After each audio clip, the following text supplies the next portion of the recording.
صدق اللہ العظیم۔ اس سے پہلے ہم دو قسم کے انسانوں کی حالات پڑھ چکے ہیں۔ ایک قسم کے وہ لوگ ہیں جو خود قرآن کریم کو نہیں پڑھتے ہیں اور قرآن کریم سے دوسروں کو بھی روکنے کی کوشش کرتے ہیں کہ وہ قرآن کریم کو نہ پڑھیں، نہ سمجھیں اور نہ قرآن کریم پر عمل کریں۔ اور دوسری قسم کے وہ لوگ جو خود تو بیوقوف عقل سے خالی ہیں، خود غور و فکر نہیں کرتے اور خود قرآن کریم کو پڑھتے بھی نہیں ہیں، لیکن دوسروں کے کہنے کی وجہ سے وہ بھی قرآن کریم کو پس پشت ڈال چکے ہیں اور وہ بھی قرآن کریم کو سنتے نہیں ہیں، نہ سنتے ہیں نہ اس پر عمل کرنے کی کوشش کرتے ہیں۔ ابھی جو دوسرا طبقہ ہے جو قرآن کریم کو خود بھی نہیں سنتا اور دوسروں کے کہنے کی وجہ سے نہیں سنتا، خود غور و فکر کر کے یا خود اپنے زندگی کا اس طرح سے نظم نہیں بنایا ہوا کہ خود قرآن کریم نہیں سنا، اب جب قیامت کے دن ان کے بارے میں جہنم کا فیصلہ ہوگا، جنہوں نے دوسروں کے کہنے کی وجہ سے قرآن کریم سے اپنے آپ کو دور رکھا، یہ اللہ تعالیٰ سے کہیں گے قال الذین کفروا، کہیں گے وہ لوگ جنہوں نے کفر کیا، ربنا اے ہمارے رب، ارنا الذین اضلانا، ہمیں دکھا دے وہ لوگ جنہوں نے ہمیں گمراہ کیا تھا، من الجن والانس، جنوں میں سے اور انسانوں میں سے، نجعلہما، ہم ان کو رکھیں گے، تحت اقدامنا، اپنے پاؤں کے نیچے، اپنے پاؤں کے نیچے رکھ کے روندیں گے، لیکونا من الاسفلین، تاکہ وہ ذلیل لوگوں میں سے ہو جائیں، تاکہ وہ نیچے رہنے والوں میں سے ہو جائیں۔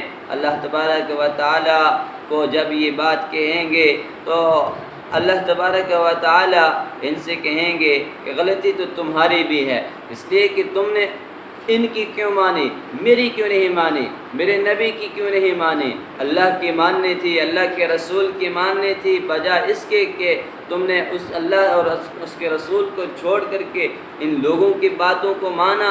بالفرض و محال اگر یہ لوگ انہیں مل بھی جائیں گے، اگر یہ ان کو اپنے پاؤں کے نیچے رکھ کے روندیں گے بھی، ماریں گے، پکڑیں گے، گھسیٹیں گے ان کو کہ تم نے ہمیں گمراہ کیا تھا، لیکن کیا اس سب کے کرنے سے یا اللہ کے سامنے ان کے اس طرح سے بیان کرنے سے وہ جہنم میں جانے سے بچ جائیں گے؟ نہیں، جہنم میں تو ان کو بھی رہنا پڑے گا۔ ان کا یہ جرم ہے کہ انہوں نے اللہ کو چھوڑ کر کے مخلوق کی بات کو مانا ہے۔ اس کے برعکس دوسرے لوگ، میں عرض کر چکا کہ قرآن کریم ہمیشہ ایک لاٹھی سے سب انسانوں کو نہیں ہانکتا ہے۔ قرآن کریم ہمیشہ اچھے لوگوں کو الگ کرتا ہے اور گندے لوگوں کو الگ کرتا ہے۔ یہاں بھی اوپر گندے لوگوں کی صفات بیان ہوئی، پیچھے سے چلتی آ رہی ہیں، اب قرآن کریم نیک لوگوں کے بارے میں بیان فرماتا ہے، ان الذین، بے شک وہ لوگ، قالوا، جنہوں نے کہا، ربنا، ہمارا رب، اللہ، بس اللہ ہے۔ ایک بار کہہ دیا کہ ہمارا رب اللہ ہے تو بس پھر کیا ہوا، ثم استقاموا، پھر ڈٹ گئے اسی بات پر۔ ایک بار کہہ دیا، کلمہ پڑھ لیا کہ ہم نے اللہ کو رب مانا، اپنا کسی مورتی کو ہم رب مانتے ہیں، نہ کسی دیوی اور دیوتا کو اپنا رب مانتے ہیں، نہ دریا اور سورج اور چاند اور ستاروں کو اپنا رب مانتے ہیں۔ ایک بار کہہ دیا، قالوا ربنا، انہوں نے کہا ہمارا رب کون ہے، رب کس کو رب مانا، اللہ، اللہ کو اپنا رب مانا، ثم استقاموا، پھر اسی پر ڈٹے رہے، پھر اللہ کو چھوڑ کر کسی دوسرے کے سامنے نہیں جھکے، پھر اللہ کی صفات کو کسی دوسرے کے اندر فٹ نہیں کیا۔ اور اس کا مطلب حضرت ابوبکر صدیق رضی اللہ تعالی عنہ سے پوچھا گیا کہ کیا مطلب ہے اس کا کہ انہوں نے کہا ہمارا رب اللہ ہے، ثم استقاموا، پھر اسی پر ڈٹ گئے۔ حضرت ابوبکر صدیق رضی اللہ تعالی عنہ نے عرض کیا اس کا کم سے کم یہ مطلب ہے کہ بندہ کلمہ پڑھنے کے بعد کفر و شرک کی باتیں نہ کرے۔ حضرت علی رضی اللہ تعالیٰ عنہ سے پوچھا کہ اس کا کیا مطلب ہے، تو حضرت علی رضی اللہ تعالیٰ عنہ نے ارشاد فرمایا اس کا یہ مطلب ہے کہ اب جب بندے نے کلمہ پڑھا ہے، اب زندگی کے ہر موڑ پر اس سے مطالبہ ہوگا کہ تو نے کلمہ پڑھا ہے تو یہاں کیا کرے گا۔ اگر کوئی گندی محفل، کوئی شراب کی محفل لگی ہے، یہ بھی اس میں موجود ہے، اس سے مطالبہ ہوگا تو نے کلمہ پڑھا ہے تو یہاں پر کیا کر رہا ہے۔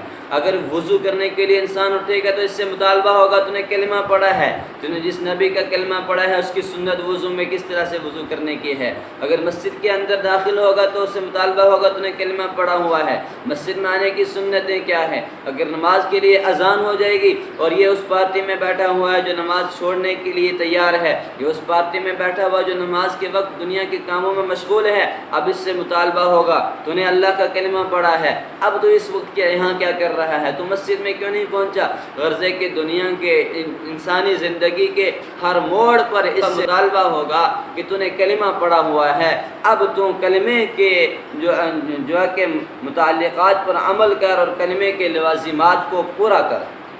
اگر یہ کلمے کے لوازمات کو پورا کرے گا، اسی طرح جس طرح سے اس نے کہا کہ ہمارا رب اللہ ہے تم استقاموا، پھر اسی پر ڈٹا رہا، ڈٹے رہنے کا مطلب کہ کلمہ پڑھنے کے بعد تمام احکامات پر عمل کرے گا، پھر اس کے لیے سنو کیا ہوگا، تتنزل علیہم الملائکہ، اس کے اوپر فرشتے اتریں گے۔ کب اتریں گے فرشتے؟ موت کے وقت فرشتے اتریں گے۔ موت کے وقت اللہ کے پاس جانا آسان کام نہیں ہے، بڑے بڑے ہل جاتے ہیں، بڑے بڑے ہل جاتے ہیں، اور وہ اللہ تعالیٰ کے یہاں جانے کے لیے راضی تو ہوتے ہیں، اللہ سے ملاقات کا شوق تو رکھتے ہیں، لیکن پھر بھی ڈرتے ہیں، اس لیے کہ کوئی آسان کام نہیں ہے۔ ماں باپ کو چھوڑنا ہے، بھائیوں بہنوں کو چھوڑنا ہے، بیوی کو چھوڑنا ہے، اولاد کو چھوڑنا ہے، اپنی جائیداد کو چھوڑنا ہے، اور چھوڑنا بھی اس طرح سے ہے کہ صرف چند عرصہ رہ کر کے واپس نہیں لوٹ کرے گا، اب بالکل چھوڑ ہی دینا ہے، دوبارہ کبھی لوٹ کر آنے کا خواب بھی نہیں دیکھ سکتا ہے انسان۔ اب یہ اتنی جدائی انسان کے لیے ایک آسان کام نہیں ہے۔ فرشتے آئیں گے اور آ کر کے اس وقت خوشخبری دیں گے اور کیا کہیں گے؟ اللہ تخافو، ڈرو مت، ولا تحزنو، غم نہ کرو، وابشروا بالجنہ، اور جنت کی خوشخبری قبول کرو، یعنی جو تم چھوڑ کر کے جا رہے ہو اس کا غم نہ کرو۔ جو چیز انسان پہلے چھوڑتا ہے اس کا ہوتا ہے غم، اور جہاں انسان کو آگے جو کام کرنا ہوتا ہے اس سے انسان ڈرتا ہے۔ فرشتے آ کر کے ان کو فرمائیں گے وَلَا تَحْزَنُوا، اور آپ غم نہ کرو، کس پر؟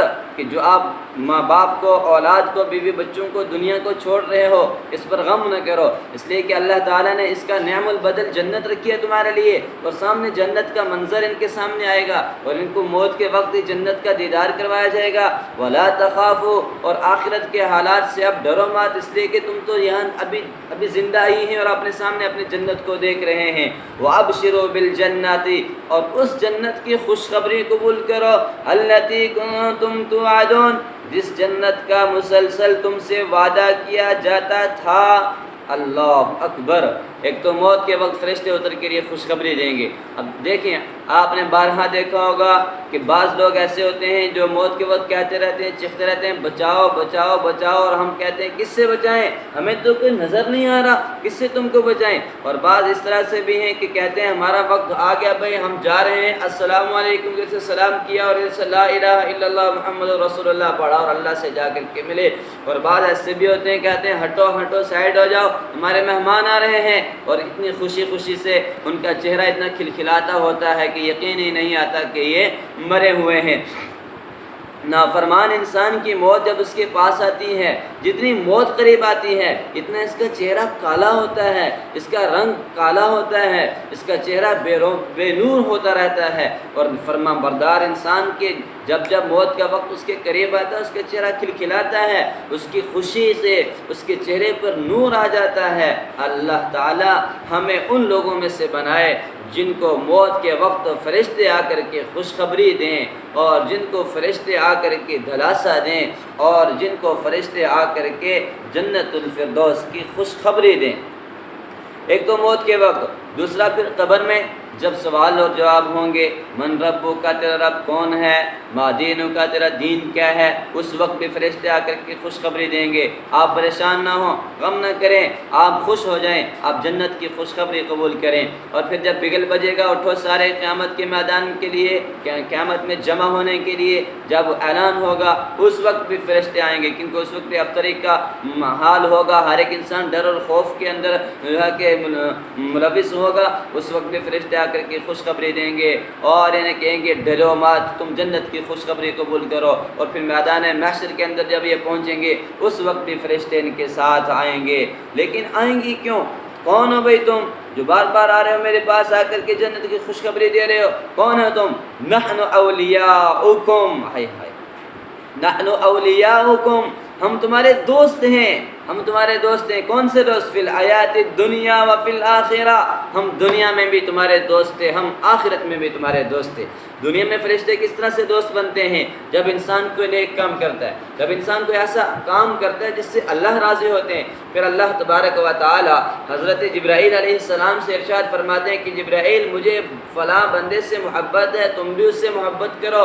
پھر حضرت جبرائیل علیہ السلام خود بھی اس بندے سے محبت کرتے ہیں اور آسمان کے فرشتوں میں اعلان کر دیتے ہیں کہ میں جبرائیل بھی اور اللہ بھی فلاں بندے سے محبت فرماتے ہیں، لہذا آسمان کے فرشتوں تم بھی اس بندے سے محبت کرو۔ اور اس کے بعد دنیا کے فرشتوں پر اعلان کیا جاتا ہے کہ اے دنیا والو تم اس بندے سے محبت کرو، اس لیے کہ اللہ تبارک و تعالیٰ اس بندے سے محبت کرتے ہیں۔ ثم یوضع له القبول فی الدنیا، پھر اس کے لیے دنیا میں قبولیت رکھ دی جاتی ہے، اور آپ نے زبان میں سمجھیے وہ ہر دل عزیز ہو جاتا ہے۔ پھر دشمن بھی ہیں، جب سامنے دیکھتے ہیں تو پسیج جاتے ہیں، اپنی زبان ان کی زبانوں پر تالے لگ جاتے ہیں، وہ تعریف کرنے پر مجبور ہو جاتے ہیں۔ پھر دشمن بھی جب جاتے ہیں تو کیا کہتے ہیں؟ حضرت نظام الدین اولیاء علیہ الرحمہ کی بستی جا رہے ہیں۔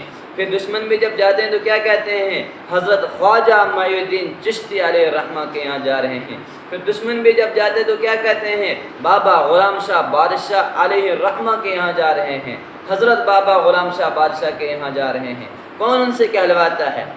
یہ اللہ ان سے کہلواتا ہے، یہ اللہ نے انتظام کیا ہے ان کے لیے۔ جب انسان اللہ کو راضی کرتا ہے تو اللہ تعالیٰ پھر اس طرح کے حالات بناتا ہے کہ دشمن بھی تعریف کرنے پر مجبور ہو جاتے ہیں۔ وَلَكُمْ فِيهَا مَا تَشْتَهِي أَنفُسُكُمْ، کس جنت کی خوشخبری دے رہے ہیں اور جنت میں کیا ہوگا؟